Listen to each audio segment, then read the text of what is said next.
രണ്ടാമത്തെ നേതാവിന്റെ കാര്യമായി പറഞ്ഞത് ഞാൻ സീനിയർ മോസ്റ്റ് തീർച്ചയായും അദ്ദേഹം സീനിയർ നേതാവ് തന്നെയാണ് രമേശ് ചെന്നിത്തല. അദ്ദേഹം പ്രതിപക്ഷ നേതാവായി നന്നായി ശോഭിച്ചതാണ്. കേരളത്തിന് ആഭ്യന്തരമന്ത്രി ആയിരുന്നിട്ടുണ്ട്.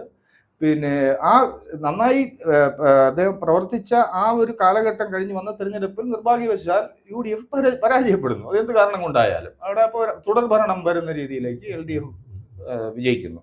അതിൻ്റെ ആ ഒരു കാരണം കൊണ്ട് അദ്ദേഹത്തിന് മുഖ്യമന്ത്രി ആകാൻ കഴിയാതായി വന്നു. അദ്ദേഹം പിന്നെ വന്ന പ്രതിപക്ഷ നേതൃസ്ഥാനം അടുത്തയാളായ സതീശന് തീർച്ചയായും അങ്ങനെ പരാജയപ്പെട്ട ഒരു നേതാവാണ് അദ്ദേഹം. ഇപ്പോൾ അത് കഴിഞ്ഞ് അതുകൊണ്ട് തന്നെ അദ്ദേഹത്തിന് ക്ലെയിമിനുള്ള എന്താ പറയാൻ അവകാശമില്ല എന്ന് നമുക്ക് വിലയിരുത്താം. അദ്ദേഹത്തിന് സാധ്യത ഉണ്ടായിരുന്നു, ചാൻസ് കിട്ടിയിരുന്നു, അത് അദ്ദേഹത്തിന് പ്രയോജനപ്പെട്ടില്ല എന്തുകൊണ്ടായാലും. അപ്പോൾ അതുകൊണ്ട് അത് നിർഭാഗ്യമാകാം, അത് പ്രവർത്തനത്തിന്റെ വൈകല്യം കൊണ്ടാകാം, എന്തുകൊണ്ടായാലും. മൂന്നാമത്തെ ഓപ്ഷനാണ് അവർ കോൺഗ്രസിനെ സംബന്ധിച്ച് VD സതീശൻ.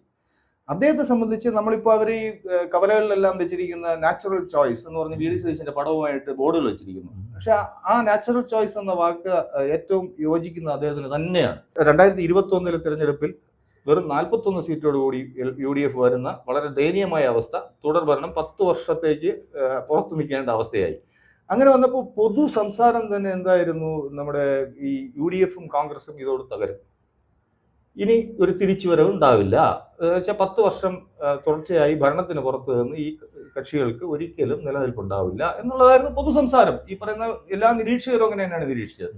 പക്ഷെ ആ നിലയിൽ നിന്നും 102 സീറ്റോടെ ബഹുഭൂരിപക്ഷം സീറ്റുകളും തൂത്തുവാരിക്കൊണ്ട് വെറും 35 സീറ്റിലേക്ക് ഭരിച്ചുകൊണ്ടിരിക്കുന്ന LDFനെ ഒതുക്കി വന്ന ഒരു വിജയമാണ്. ഈ കഴിഞ്ഞ 5 കൊല്ലം നടന്ന എല്ലാ ഉപതെരഞ്ഞെടുപ്പുകളിലും, പാർലമെന്റ് തെരഞ്ഞെടുപ്പിലും, പഞ്ചായത്ത് തല തെരഞ്ഞെടുപ്പുകളിലും എല്ലാം വിജയം ഉണ്ടാക്കിയതിൽ നേർസ്ഥാനത്ത് അദ്ദേഹം തന്നെ ഉണ്ടായിരുന്നത്.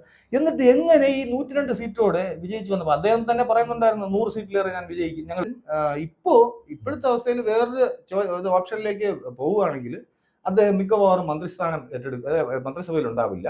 പൊതുജനവികാരം അയാൾക്കെതിരായി മാറും. മാറുക എന്നുള്ളത് ഒരു ഉപതെരഞ്ഞെടുപ്പ് പോലും ഒന്ന് വലിയ തോതിൽ പ്രതിഫലിക്കാം. നമുക്ക് മനസ്സിലാക്കണം, 50,000 വോട്ടിന് ജയിച്ച മണ്ഡലങ്ങൾ പൊതുജനവികാരം മറിഞ്ഞപ്പോഴേക്കും പാർട്ടി കോട്ടകൾ മറിഞ്ഞു വീണ തിരഞ്ഞെടുപ്പ് ഇപ്പൊ കണ്ടത് നമ്മൾ. എനിക്ക് തോന്നുന്നു രാഹുൽ ഗാന്ധി അത് ആ യാഥാർത്ഥ്യം തിരിച്ചറിയുകയും ഇത് നാളെയോ മറ്റന്നാളോ അവർ പ്രഖ്യാപിക്കുന്നത് സതീശന്റെ പേര് തന്നെ ആയിരിക്കുമെന്ന് വിശ്വസിക്കുന്ന ആളാണ് ഞാൻ.